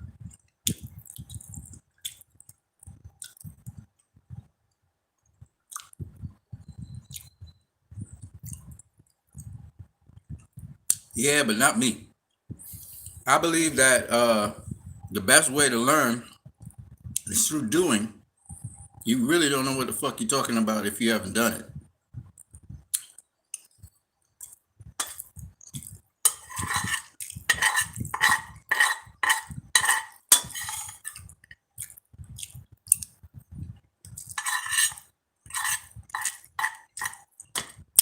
I mean, a lot of those guys who are coaches today, they may not have boxed in professional fights, but they box in the amateurs, Cuban School of Boxing, Eastern Europe. They box. They're not talking in a vacuum.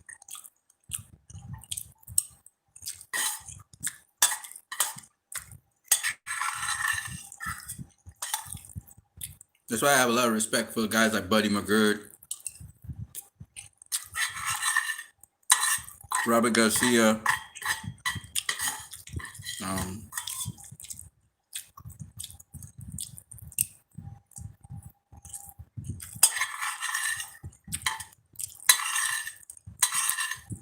Chris Eubank Jr., etc. Some guys did it to the highest level. They know what it is to get to the championship level.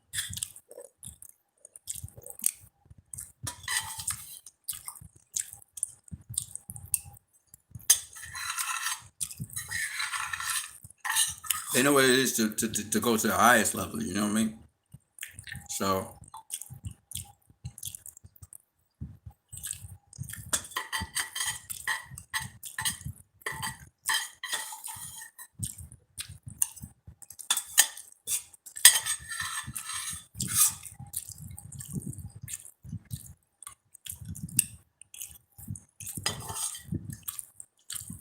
I look at Buddy McGirt and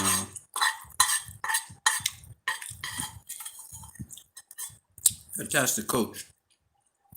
Another guy that's underrated. He was a good coach, but he never really won a world championship. But he was always a solid boxer. Was Jamal Charlo's coach from Houston. Ronnie Shields.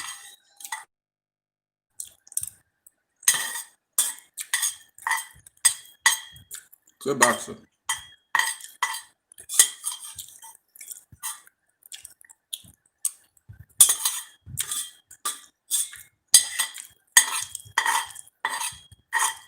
He made for a very good coach. Very good coach.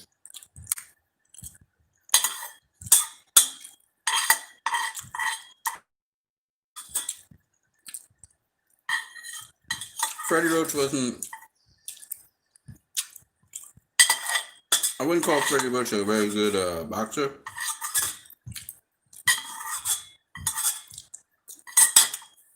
But he made for a very good trainer. You know.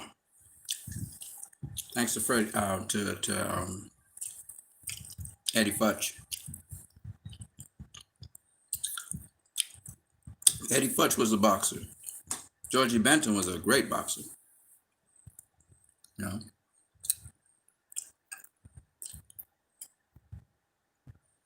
These were good boxers. The Philly fighters that are coming out now, you got some good boxers there too. You know, I mean, it's good. It's good in boxing, man.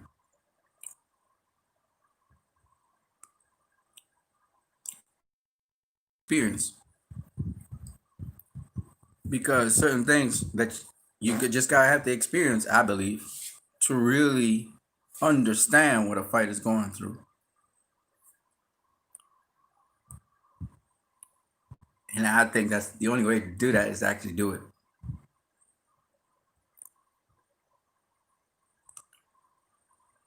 Yeah, I think so. You've heard of Mustafa's boxing? No. Who is that? Do I have any amateur fights? Me? No. I have no amateur fights. No amateur, no pro. But I do it. See, I do it. I train and stuff. So I appreciate it. And I could see what the boxers are doing in there now. It makes sense to me. So I always thought it was about flinging hands and being active and power, knocking out people and stuff like that. I didn't know it was so, you know. Mustafa is a big coach on Instagram, but he believes you don't need to have the experience to be a coach. Although everyone is different, I agree with you. Yeah, I wouldn't try to put somebody in harm's way or to take care of somebody's life, because that's what you're talking about when you become a coach. That person's life is sort of in your hands. I wouldn't want to put somebody's life in my hands and if I didn't put my life on the line. That's how I look at boxing. It's dangerous, very dangerous. So I don't be telling somebody something or not understanding what they're saying to me in a particular situation. I won't want to do that. I don't care how much chemistry I have with them. I need to understand what they're going through. And the only way is to lace it up and go in the ring myself. At this old age. But the beauty of it is, if I go in at this older age, I might be able to help out older guys too who are in boxing, you know, and take somebody who, you know, to at least let them, you know, be able to get them to move around the boxing ring without getting knocked out, and to be able to prepare them for certain situations, you know. Apollo says white collar boxing because I think that, you know, it's never up to one guy. It's never up to one trainer to train a fighter. They're different, you know, different people do different things. But the thing about it is, I believe in immersing myself in whatever I'm going to do. I need to see. When I was teaching kids in secondary school, I'd actually do stuff that they had to do first. I dry run it and then have them do it after. Because I believed that these students I needed to understand what it was like as a student before I could even try to bridge that gap, trying to, you know, explain things to them. And I had them doing a lot of stuff. It's always about doing. And with boxing, it's a doing sport. You can't know boxing if you ain't doing boxing. You know what I mean? You can talk about the history of this, and until you get your ass up in that ring, and you get in there, and there's another guy coming for you, you really don't. You know, I've done a little, you know, off and on sparring, and some of them guys was wild as fuck. So they real wild. You know what I'm saying? I got poked in my eye. All kinds of shit happened. Right? It's wild. And you have to know how to tame the beast or execute your game plan. It's not as easy as you know as it is. I got bop up in my head. All kinds of crazy things happen. So I understand that you know, the sport of boxing is not easy. You know, and so I would prefer to get in the ring and actually do it for real with wild ass people and with people who know a little bit more and know how to handle each and every situation. Before I would begin to even talk to somebody about how you do it. And so what I'm doing right now at my age is I'm strengthening my body, you know, getting myself fit. I'm looking at videos of guys who I don't have a personal coach. So I look at videos of guys who tell you how to take your time and work at your own speed, at your own pace. And that's what I'm doing. And it helps my health a lot, for sure. But I'm 45. I'm old. I looked older than this. I was really, really old at one point. And even my hair's growing back. I was getting super bald right here. And it's grown back quite a lot. My body's actually started growing backwards, which is kind of weird, but I gotten a lot stronger as well. And I can stay up longer. And there's a lot of things I can do now because of boxing. So it's really helped me a lot. And even if you're not doing it for competition or for anything, it's just great for all-around workout. It's a great workout, you know. So that's why I try to explain to people. You know, the sport it's just a fantastic sport. Even if you don't, you never fight at all. It's great.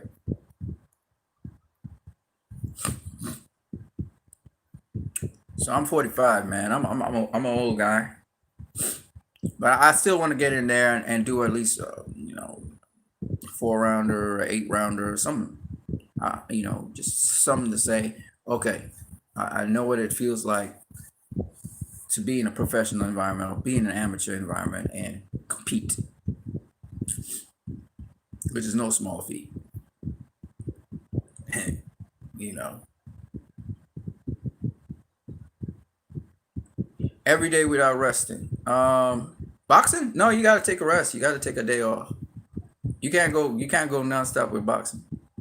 You have to be fit as a fiddle to do 8 rounds. You could do white collar boxing for charity or something. Yeah, maybe. You know, we'll see. Exhibition, something like that. Age restrictions in amateur boxing. I don't know. In my country, it's a little bit more free because it's like there's this mixed thing, and you can get into pro MMA, pro amateur boxing at any age where I live, so it's okay. I can still get in there. My thing is just developing. It's taking me now. It's like a year and something. I've been just working on the fundamentals, balance, basic health conditioning, and just learning as much as I can, and then slowly trying to work it out and do it because I don't have any coach or trainer. I should have a coach, but I don't. So I gotta find one. But I don't want to do things in such a manner that I have to undo them later because they're bad habits or whatever. So I'm taking my time. And you guys, once I get into competition, I'm gonna get it filmed so you guys can see the whole thing from beginning to end, how it turns out, regardless win, lose or draw. I might do a couple more and then call it a day. But it's totally, I'm telling you, man, it's totally different to talking about it. It's like a total different world. Because especially wild people, they throw punches from weird angles. They wing a lot of punches.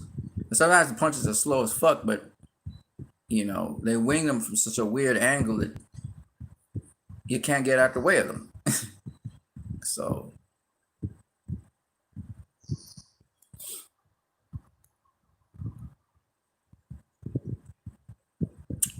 anyway, guys, man, it's almost 2 hours. I've been with you guys. I was able to eat a meal. I was able to cook my food.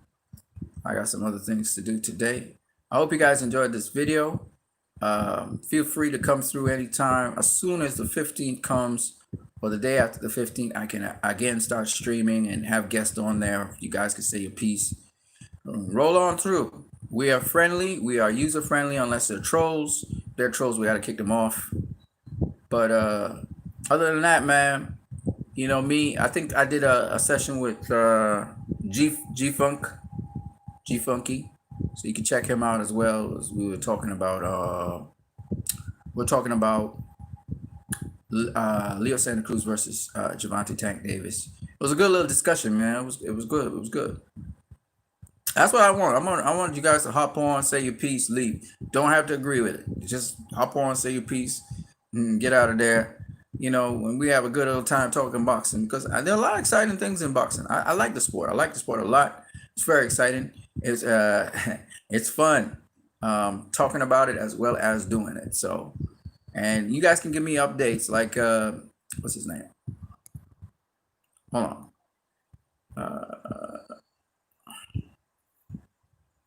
Trying to find you. Poopy Sistrong, man. This is what Poopy Sistrong out there. Poopy Sistrong. Give me updates on how it's going with your body. How the squats going? You okay? Your knees, your body, your hip, your back. Is it okay? Don't forget to do some stretches with those things. And I'm gonna catch you guys later, man. What you need here? If you guys want to subscribe, share, donate, whatever you want to do, via Western Union or MoneyGram, you can donate. Western Union, not MoneyGram. Feel free to do so. In the meantime, I'm out of here. Peace.